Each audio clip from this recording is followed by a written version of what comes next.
Movie का आगाज़ एक ग्रैंडमा और उसकी दो ग्रैंड डॉटर्स रोज़ और लिली से होता है। ग्रैंडमा उन्हें एक मरमेड की स्टोरी सुनाती हैं जो कि 15 इयर्स की हो जाने के बाद दी फोर्ट्रेस से निकल के ऊपर को जाती है। वहाँ उसे एक प्रिंस नज़र आता है और उस प्रिंस को देखते ही उसे उससे प्यार हो जाता है। जब प्रिंस की बोट डिस्ट्रॉय हो जाती है तो मरमेड उसे किनारे पर छोड़ देती है। उसके बाद वो एक विजिट के पास आती है। वो मरमेड इस विजिट से रिक्वेस्ट करती है कि वो उसे लेग्स दे दे ताकि वो प्रिंस के पास जा सके। विजिट मरमेड के साथ डील कर लेती है कि वो उसे लेग्स तो दे देगी, मगर अगर उसे उसका सच्चा प्यार नहीं मिलता तो उसकी सॉल्व विजिट की हो जाएगी और वो तब तक विजिट के कब्जे में रहेगी जब तक उसे सच्चा प्यार नहीं मिल जाता। मरमेड अपने प्यार को लेकर इतनी डेस्परेट होती है कि वो विजिट की बात मान लेती है, लेकिन जब उसे लेग्स मिल जाती हैं और वो अर्थ पे जाती है तो वो देखती है कि प्रिंस तो किसी और से प्यार करता है। वहाँ विजिट आके उसकी सोल को ले लेती है। कहानी ख़त्म होने के बाद वो दोनों स्टोरी पे बिलीव नहीं करती और ग्रैंडमा उन्हें एक और रियल मरमेड की स्टोरी सुनाना शुरू करती हैं। कैम एक यंग राइटर होता है जो कि एक लेटर लिख रहा होता है, जबकि बाहर उसकी नीस एल्को ग्राउंड में खेल रही होती है। एल्को को एक अनडायग्नोस्ड डिजीज़ है जिसका कोई भी हल नहीं है। एल्को खेलते हुए अचानक बहुत ज़्यादा कफ शुरू हो जाती है, उसके साथ ही उसको बहुत ज़्यादा ब्रीथिंग इशू भी होता है। कैम उसे फ़ौरन घर के अंदर लाकर मेडिसिन देता है जिससे उसकी हालत बेहतर हो जाती है। कैम उसे अपना ख्याल रखने का बोलकर अपनी जॉब पे चला जाता है, जहाँ उसका बॉस उसे रियल मैजिकल मर्मर पर सर्च करने के लिए कहता है और कैम वहाँ पर जाने के लिए फ़ौरन से पहले रेडी हो जाता है और वो साथ में एल को भी ले जाता है। वहाँ जाकर वो दोनों लॉरेन के गेस्ट हाउस में स्टे करते हैं। उसके बाद कैम एल को एक सर्कस में ले जाता है। वहाँ एल एक फॉर्चून के पास जाती है जो कि उसको बताती है कि वो बहुत ही पावरफुल और स्पेशल एबिलिटीज़ के साथ पैदा हुई है। दूसरी तरफ वो एल को बताती है कि उसके हाथ में कुछ बहुत बड़ा करना लिखा है। उसके बाद कैम और एल एक मरमेड शो में जाते हैं जहाँ पर एल एक लाइव मरमेड को देखती है। एल तो उस पर फ़ौरन से पहले यकीन कर लेती है, लेकिन कैम कहता है कि वो एक फेक मरमेड है।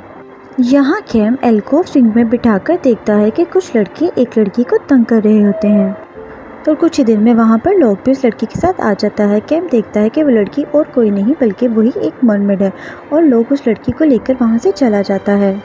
नेक्स्ट डे कैम उन तमाम लोगों का इंटरव्यू करता है जिन्होंने सिक्योरिटी डिपार्टमेंट से अपना ट्रीटमेंट करवाया होता है, लेकिन वो बहुत ज़्यादा डिसअपॉइंट हो जाता है क्योंकि किसी ने भी वहाँ से ट्रीटमेंट के बाद कोई भी ठीक नहीं हुआ होता। कैम उसे सिर्फ लो का एक धोखा समझता है।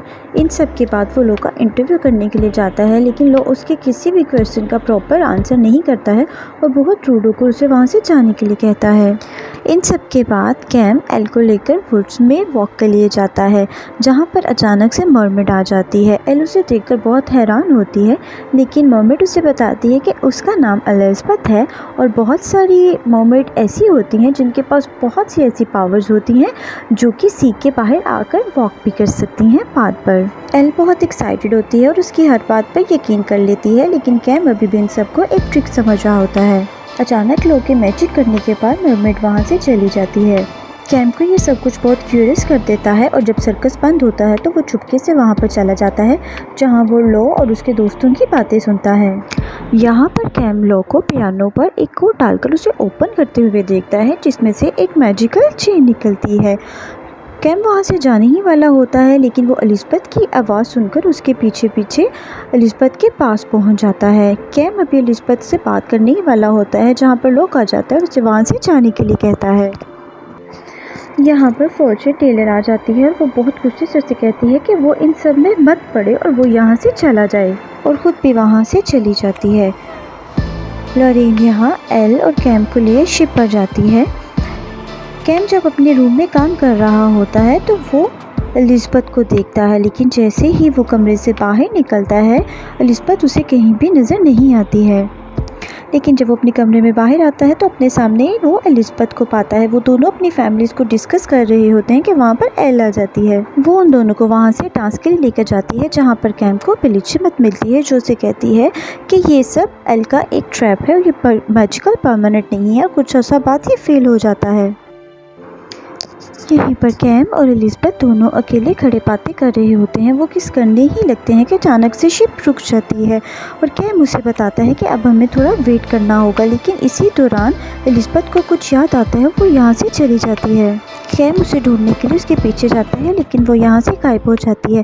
फिर वो उसे देखने के लिए पानी में छलांग लगाता है, जहाँ वो उसे मरमेड के रूप में देखता है। यहाँ कैम उसे कहता है कि वो लॉ के पास वापस ना जाए, क्योंकि वो बहुत डेंजरस इंसान है। लेकिन एलिज़ाबेथ उसे कहती है कि लॉ के पास उसकी एक बहुत ही कीमती चीज़ है, इसकी वजह से वो उसके पास रहने के लिए बाउंड है। और ये सब बताकर वो अचानक से दोबारा पानी में चली जाती है। वापस अपने रूम पर पहुंचने पर उसे पता चलता है कि एल गायब है, लेकिन वो वहाँ पर कुछ देखता है और उसे समझ आ जाती है कि लॉ ने एल को किडनैप कर लिया है। यहाँ पर एलिज़ाबेथ और एल एक ही सेल में होती हैं। वो एल को समझाती है कि उसने लॉ की किसी भी बात पर यकीन नहीं करना, क्योंकि वो एक बैडमैन है। और इसी दौरान लॉ आता है और वहाँ से एल को ले जाता है। वो एलिज़ाबेथ को बताता है कि अब वो एल को कैद करके उसकी पावर का इस्तेमाल करेगा, क्योंकि वो काफ़ी अर्सा से एल को ही ढूंढ रहा होता है। उसके साथ ही वो एलिज़ाबेथ को एक ही दफ़ा मार के उसकी सारी पावर को ले लेगा। यहाँ पर लो एल को अपनी बातों से माइल करने की कोशिश करता है, लेकिन एल एलिज़ाबेथ की बातों को अपने माइंड में रखते हुए उसकी किसी बात पर यकीन नहीं करती और वो उसे दोबारा से जेल में बंद कर देता है। यहाँ पर कैम एल को ढूंढने के लिए जब सर्कस में आता है तो लॉरेन उसकी हेल्प करती है। वो कार्ड को सोता देकर कीज चुरा कर वहाँ से एल को फ्री करवा देते हैं। इसी दौरान लॉरेन उसे बताती है कि एलर के पास एलिज़ाबेथ की सॉल है, अगर वो अपनी सॉल के बगैर लॉरेन से दूर जाती है तो वो मर जाएगी। यहाँ पर कैम उसे बताता है कि वो जानता है कि एलिज़ाबेथ की सॉल कहाँ पड़ी है। अब वो दोनों लॉक के कमरे में जाते हैं। वो पियानो पर कोड बजाकर उसको ओपन करता है और उसकी सॉल को चुरा लेता है। यहाँ पर वो सबके फ्रीज होने से सब लोगों को फ्रीज कर देती है और वो सब एलिज़ाबेथ के टैंक के पास जाते हैं।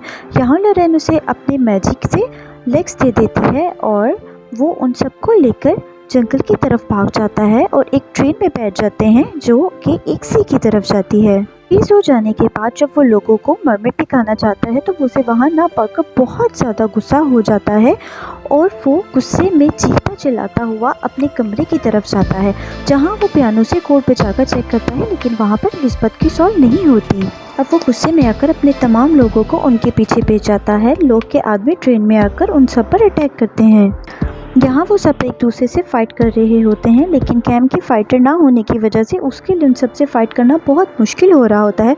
यहाँ पर डोरा उनकी हेल्प करती है और मैजिक से उन सबको उठाकर ट्रेन से बाहर फेंक देती है। यहाँ पर लोग अपने मैजिक से उस ट्रेन को रोक देता है, लेकिन इससे पहले ही वो सब उतरकर जंगल की तरफ भाग जाते हैं, जहाँ पर उन्हें एक ट्रक मिलता है और लॉरेन अपने मैजिक से उस ट्रक को ऑन करती है और वो सब सी की तरफ भाग जाते हैं। लेकिन कुछ ही दूर जाने पर एल की तबीयत बिगड़ना शुरू हो जाती है और कैम उसे वहाँ पर आराम करने के लिए कहता है, लेकिन वो जिद करती है कि वो एलिज़ाबेथ के साथ ही जाएगी। यहाँ पर कैम उसकी बात को मान लेता है और वो सब आगे बढ़ने लगते हैं। लेकिन यहाँ पर एक हंटर मैन आ जाता है और मैजिशियन की उसके साथ लड़ाई होना शुरू हो जाती है, लेकिन लॉरेन यहाँ पर उन सबको लेकर चली जाती है और मैजिशियन उनका रास्ता रोकने के लिए हंटरमैन से लड़ाई करना शुरू कर देता है, जिसकी वजह से वो दोनों ही बहुत ज़्यादा ज़ख्मी हो जाते हैं और उसके बाद वो हंटरमैन को उसी के हंटर के साथ बांध देता है और आगे बढ़ जाता है। यहाँ हम देखते हैं कि एलिज़ाबेथ मरमेड में तब्दील होना शुरू हो जाती है कि उसके लिए बहुत ही मैजिकल पर तकलीफ का मरला होता है और वो ज़्यादा देर पानी से दूर नहीं रह सकती, जिसकी वजह से लॉरेन जल्द से जल्द सी की तरफ जाने की कोशिश करती है, पर यहाँ पर सामने लॉक आ जाता है। वो यहाँ पर खुद लॉक से फाइट करने के लिए खड़ी हो जाती है और कैम से कहती है कि वो एलिज़ाबेथ को लेकर सी की तरफ जाए, लेकिन लॉक की बहुत ज़्यादा मैजिकल पावर की वजह से वो ज़्यादा देर उसके सामने नहीं टिकती और बेहोश हो जाती है। दोबारा यहाँ पर लॉक कैम और एलिज़ाबेथ और सी के दरमियान आ जाता है। लोग उससे फाइट करने की कोशिश करता है, लेकिन उसकी बहुत ज़्यादा मैजिकल पावर्स की वजह से वो उसके सामने ज़्यादा देर नहीं टिक पाता। यहाँ पर लॉरेन भी आ जाती है और वो एलिज़ाबेथ उसकी सॉल देती है और वो कहती है कि उसकी सॉल की वजह से ही उसको बहुत सारी पावर्स मिलती हैं। लॉरेन यहाँ पर लॉक से फाइट करने की कोशिश करती है, लेकिन उन दोनों की मैजिक पावर्स जो होती हैं वो वीक हो जाने की वजह से वो लॉक की मैजिकल पावर का मुकाबला नहीं कर पाते हैं। यहाँ पर एलपी अपना हाथ उन दोनों के हाथ के ऊपर रख देती है और उन सब की मैजिकल पावर्स मिलकर बहुत ज़्यादा स्ट्रॉन्ग हो जाती हैं और यहाँ पर वो एल का मुकाबला करते हैं। इसी सब का फ़ायदा उठाकर कैम लॉक को बहुत ज़बरदस्त धक्का देकर खाई में फेंक देता है और जल्द से जल्द एलिज़ाबेथ को उठाकर पानी में ले जाता है। यहाँ एलिज़ाबेथ पहले तो होश नहीं करती, लेकिन कुछ ही देर पानी में रहने के बाद वो होश में आ जाती है और वो गहरे पानी की तरफ चली जाती है। इसी सब के दौरान एल की तबीयत और ज़्यादा बिगड़ना शुरू हो जाती है। ये सब कुछ देखकर एलिज़ाबेथ एल को गहरे पानी में लेकर जाती है और कुछ ही देर में एल की तबीयत ठीक हो जाती है। वो कैम को बताती है कि गहरा पानी बहुत ज़्यादा हीलिंग पावर सकता है और जब भी एल की तबीयत बिगड़े तो वो उसे गहरे पानी में लेकर जाए। यहाँ एलिज़ाबेथ कैम को किस करती है और वो उन सबको बाय बोलकर दोबारा से गहरे पानी में चली जाती है। कैम को भी रियल मरमेड्स पर यकीन आ जाता है और ये सब कुछ अपनी स्टोरी में लिख देता है। स्टोरी एंड होने पर ग्रैंडमा उन दोनों को बताती है कि एलिज़ाबेथ ने कैम को बहुत ही स्पेशल गिफ्ट दिया था जो कि उसका लव था और कैम ने उसके लव को अपनी ज़िंदगी के लिए एक तोहफ़ा समझकर अपने पास रख लिया था। लेकिन अब वो दोनों अपनी ग्रैंडमा से एल का पूछती है और एल्मा अचानक से कफ करती है और कहती है कि ये उनका स्विमिंग टाइम है। लास्ट सीन में हम देखते हैं कि ग्रैंडमा और कोई नहीं बल्कि एल है जो कि एक म्यूज़िक ऑन करती हैं और हम एलिज़ाबेथ, एल और कैम की वहाँ पर पिक्चर को देखते हैं और वो फ्लाई करती हुई वहाँ पर स्विमिंग के लिए चली जाती हैं। दोनों बच्चियाँ ये सब कुछ देखते हुए बहुत ज़्यादा हैरान हो जाती हैं। अब यहाँ पर अगर मूवी के एंड को देखा जाए तो हमें ये समझ आती है कि एल और कोई नहीं बल्कि वो भी एक मरमेड है और पानी जो है वो सबके लिए बहुत ज़्यादा हीलर है। और इसके अलावा ये भी हो सकता है कि बिल्कुल स्टार्ट में सुनाई गई स्टोरी भी बिल्कुल रियल हो, जिसमें एक मरमेड अपनी शॉल को देकर अर्थ पर आती है और एल उसी एक मरमेड का डिसेंडेड हो, क्योंकि एल है तो इंसान लेकिन उसमें सारी पावर्स जो हैं वो मरमेड की होती हैं और इसी वजह से लोग एल के पीछे था, क्योंकि वो एक बहुत ही पावरफुल मरमेड है जो कि पानी और अर्थ दोनों पर सर्वाइव कर सकती है। यहाँ पर राइटर ने हमें स्टोरी में ये सब कुछ तो नहीं बताया, लेकिन उसने ये हम पर छोड़ दिया है कि हम इन दोनों स्टोरी से क्या कंक्लूजन निकालते हैं, क्योंकि एल का बहुत देर तक पानी से दूर रहना और उसकी बीमारी दोनों ही एक दूसरे से मैच करती हैं और एंड पर हमें सीन में दो मरमेड्स को भी दिखाया जाता है, जो कि ये कहना बिल्कुल भी गलत नहीं होगा कि एल भी एक मरमेड है। Thank you for watching.